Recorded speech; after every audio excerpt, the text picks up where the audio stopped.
You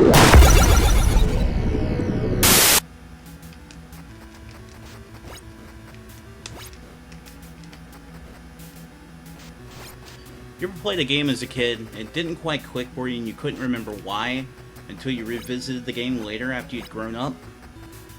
Welcome to Renegade.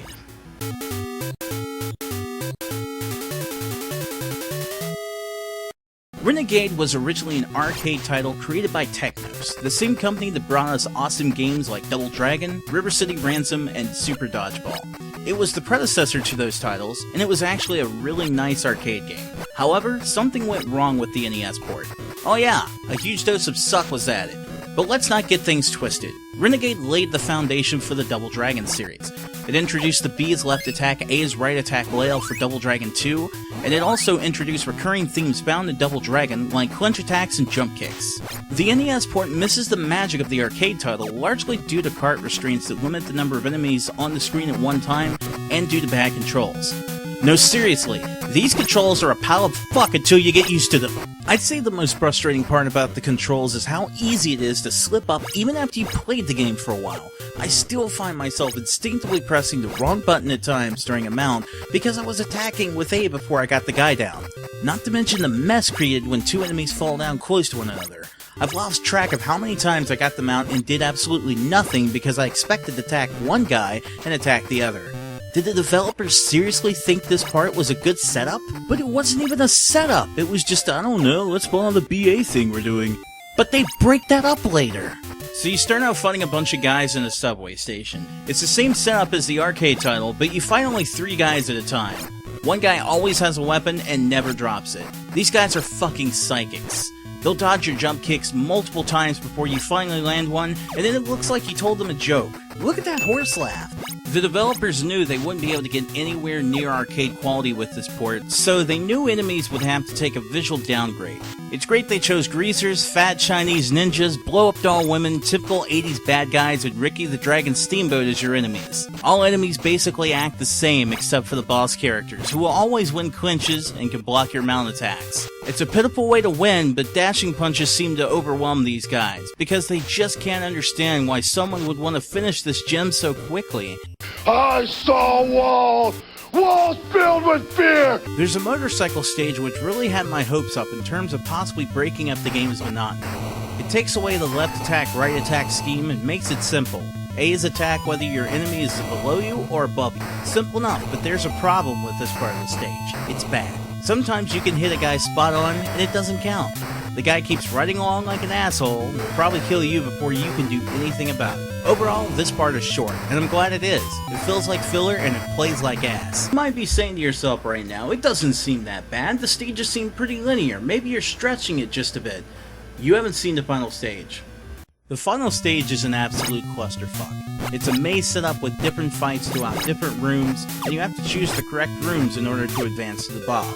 If you choose the wrong room, you'll sometimes be sent back to the first scene of the stage. Some paths are just cruel to players. You finish the room and get a screen indicating the level has been finished, until you realize the next screen shows you're going back to stage 4. Why does the game have to tease players and be a giant douche, just to dangle a carrot out to say, whoops, you fucked up, but we'll gladly trick you for a moment, you loser. It's not like other Nintendo games where you clearly know you've done it wrong and should consider thinking about other ways to handle the maze. No, this game blatantly gives you the finger. It came as a surprise to me, but there are power-ups in this game. The most common one you'll find is the letter P, which apparently stands for pummel the shit out of everyone, because a single punch or kick can send anyone flying across the stage. You don't just become more powerful under the influence of this power-up, you become damn Superman with the beatings you're throwing down. Tired of the game's shit? Take that, bitches! Rather be playing TMNT, the arcade game? Out of the way so I can play a good game. The other power-up that appears far less often is the heart. This refills some life, but it never shows up during boss fights where less skilled players would need it the most, rendering it fairly useless. I wanted to show you the final boss, but I couldn't get past the room with the 2 jacks. Every time I attempted the run strategy, one would kick me and allow a clinch. I was shocked to see the game hand over a power-up during a fight with the 2 jacks, but a fuckload of good that did. It's already hard carefully tiptoeing around the room to make sure I don't get clinched, but I don't even know if the P is doing decent damage to them. I don't even know which one has the most damage. I can tell you with certainty the boss is a dude with a gun, and the gun is an instant kill if you get hit. Then the credits roll, that's it, this game blows.